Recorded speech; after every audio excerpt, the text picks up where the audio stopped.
नमस्ते प्रणाम। तो कैसन बनी रहो लोग, उम्मीद बा कि आप लोग ठीक होई। तो एक छोटी सी सॉन्ग है, छोटा सा कोशिश है, तो प्लीज़ दोस्तों आप लोग कमेंट करके ज़रूर बताइएगा कि सॉन्ग कैसा लगा आप लोग को। तो सॉन्ग है हमारा बड़ी अदया हवे पिया के प्यार कइल, रतिया तरतिया पहाड़ दिन भइल।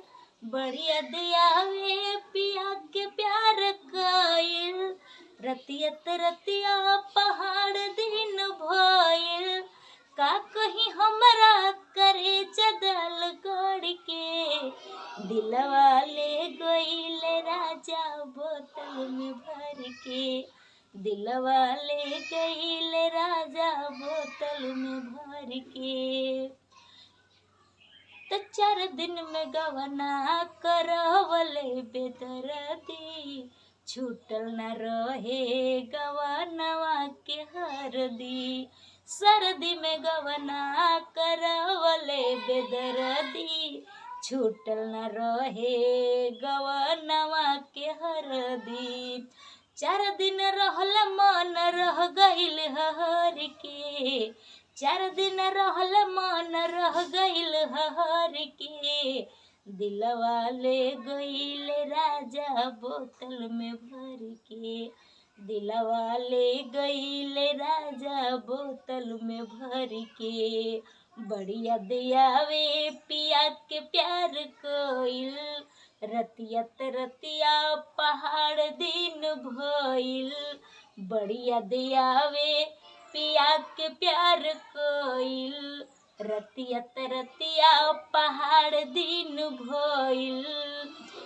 का कहीं हमरा करे जदाल गड़ के, का कहीं हमरा करे जदाल गड़ के। दिलवा ले गइल राजा बोतल में भर के। दिलवा ले गइल राजा बोतल में भर के।